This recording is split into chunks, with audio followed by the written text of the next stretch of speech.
नमस्कार दोस्तों, बहुत बहुत स्वागत करता हूं मैं आपके अपने चैनल श्री राधे काली में।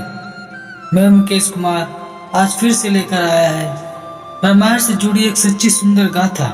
जी हाँ, ये कहानी है पक्षीराज जटायु की, जिन्होंने सीता माता को रावण से बचाने के लिए क्षण भर भी संकोच नहीं किया और अपने प्राण निछावर कर दिए। तो कहानी में आगे बढ़ने से पहले आप सबसे हाथ जोड़ के प्रार्थना है, जो चैनल पर पहली बार आए हैं तो चैनल को सब्सक्राइब जरूर करें और अपना प्यार, अपना सपोर्ट जरूर दें। जब रावण सीता माता का हरण करके ले जा रहा था, तब सीता की करुण पुकार सुनकर जटायु ने उस ओर देखा तथा रावण को सीता सहित विमान में जाते देख बोले, अरे रावण, तू एक पर स्त्री का अपहरण करके ले जा रहा है।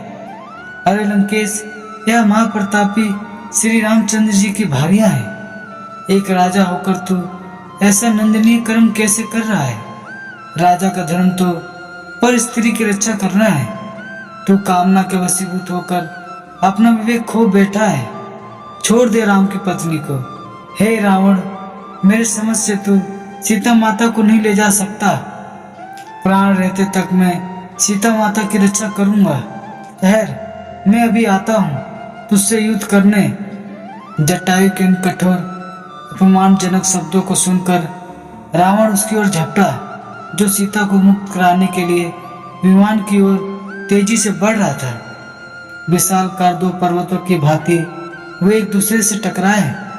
क्रुद्ध जटायु ने अपने पराक्रम से 2 बार रावण के धनुष को तोड़ डाला, उसके रथ को तहस नहस कर डाला और रावण की सारथी का वध कर डाला।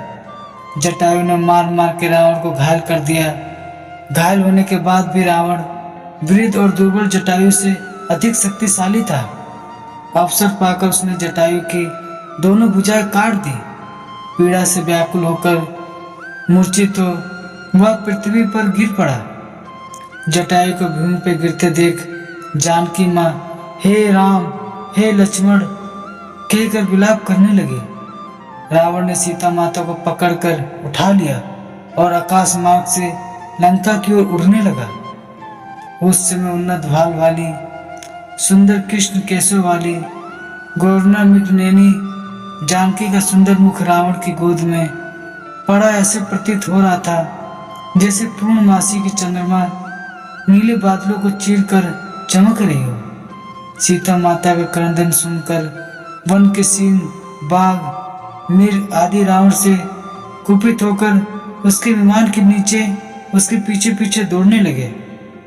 पर्वतों से गिरते हुए जल ऐसे प्रतीत हो रहे थे मानो वो सीता के दुख से दुखी होकर करुणा क्रंदन करते हुए आंसू बहा रहे हो। श्वेत बादल से आच्छादित सूर्य भी ऐसा प्रतीत हो रहा था जैसे अपने कुल वधू की दुर्दशा देखकर उसका मुख श्रीहीन हो गया हो। सब सीता के दुख से दुखी हो रहे थे। दुष्ट रावण से मुक्ति का कोई उपाय न देखकर सीता दीनता पूर्वक परमात्मा से प्रार्थना करने लगी, हे परमपिता परमात्मा, हे प्रभु, मेरी रक्षा करो, रक्षा करो।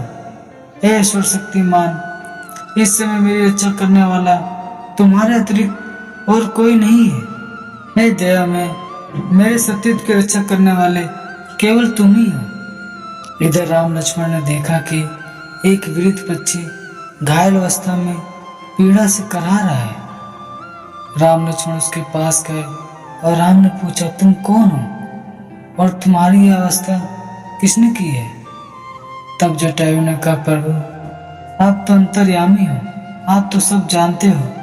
मैं जटायु हूँ और मेरी यह दशा उस अधर्मी रावण ने की है, जो सीता माता का अपहरण कर पुष्पक विमान पर दक्षिण दिशा की ओर उड़ा के ले जा रहा है। जटायु की दशा देखकर वास्तव में उस अधर्मी रावण के कारण मर रहा है तो भगवान राम के हृदय में पीड़ा हुई। जटायु ने राम की स्तुति की, हे प्रभु, कृपया मुझे क्षमा करें। मैं आपकी सर्वोत्तम क्षमता से आपकी सेवा नहीं कर सका। मैं अपनी सेवा में असफल रहा, लेकिन मैंने कोशिश की और अपने शास्त्र ज्ञान के आधार पर मैं आपको बता सकता हूँ कि जिस समय वह अभी जा रही है वह एक शुभ समय है। इस समय आपने जो कुछ भी खोया है वह आपको वापस मिलेगा। जटायु ने उस अवस्था में भी भगवान को प्रसन्न करने के लिए मधुर वचन बोलकर उनकी सेवा करने का प्रयास किया। उसे ऐसा करने की जरूरत नहीं थी क्योंकि वह पहले ही मर रहा है। फिर भी उसने यह नहीं सोचा। शास्त्रों में कहा है कि जटायु ने भगवान राम की बहुत ही अच्छी सेवा की थी। तब भगवान ने जटायु का अंतिम संस्कार उसी तरह करने का फैसला किया जैसे वह उनके पिता है और वे उनके पुत्र हैं।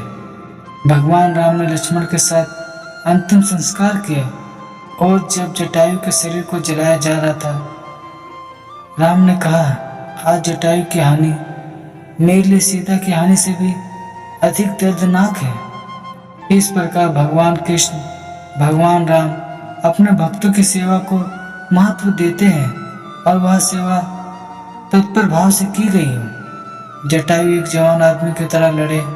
यह भगवान राम की भक्ति और ध्यान के साथ किया गया था और इसका परिणाम यह हुआ कि जटायु व्यर्थ नहीं मरा बल्कि राम के दर्शन से शांत हुआ। तो उम्मीद करता हूं आपको रामायण से जुड़ी ये सच्ची कहानी अच्छी लगी होगी। यदि आपको मेरी कहानी अच्छी लगी हो तो प्लीज़ मेरे वीडियो को लाइक शेयर कमेंट जरूर करें और अपना प्यार अपना सपोर्ट जरूर दें। चैनल को सब्सक्राइब जरूर करें। तो मिलते हैं ऐसी सच्ची सुंदर सच्ची घटना और सच्ची कहानी में। जय श्री राम।